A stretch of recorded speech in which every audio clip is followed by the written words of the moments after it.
Dear colleagues, welcome to the OncoAlert video journal. A pleasure to highlight a paper recently published at JCO, Clinical Behavior of Breast Cancer in Young BRCA Carriers and Prediagnostic Awareness of Germline BRCA Status. Today, we have one of the study's co-authors and OncoAlert faculty, Dr. Elisa Agostinetto of Jules Bordet Institute, to tell us more. Elisa? Hi, everyone, and thank you very much, Gilles, for this introduction. It's a real pleasure for me to share with you some of the main findings of our publication led by Matteo Lambertini and now published in JCO.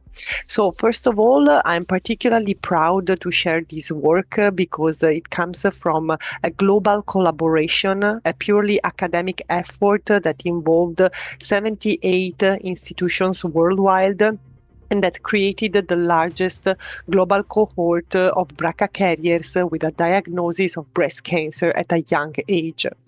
So very shortly, this was an international retrospective cohort study that included almost 5,000 women diagnosed with invasive breast cancer at the age of 40 years or younger and known to carry a germline pathogenic variant in the BRCA1 and or BRCA2 genes.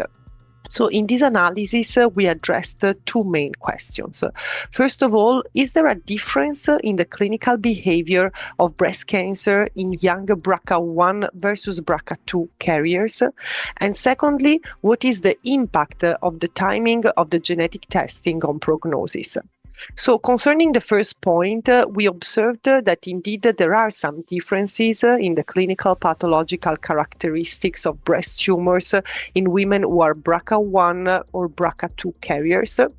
And particularly, we observed that the BRCA1 carriers had more hormone receptor-negative tumors and high-grade tumors compared to BRCA2. In terms of outcomes, we observed quite similar outcomes in BRCA1 and BRCA2 carriers, but with a different pattern and risk of disease-free survival events over time. Concerning the second point, the identification of a BRCA pathogenic variant in healthy individuals was associated with the earlier stage breast cancer diagnosis and with lower treatment burden, and also with a better unadjusted overall survival.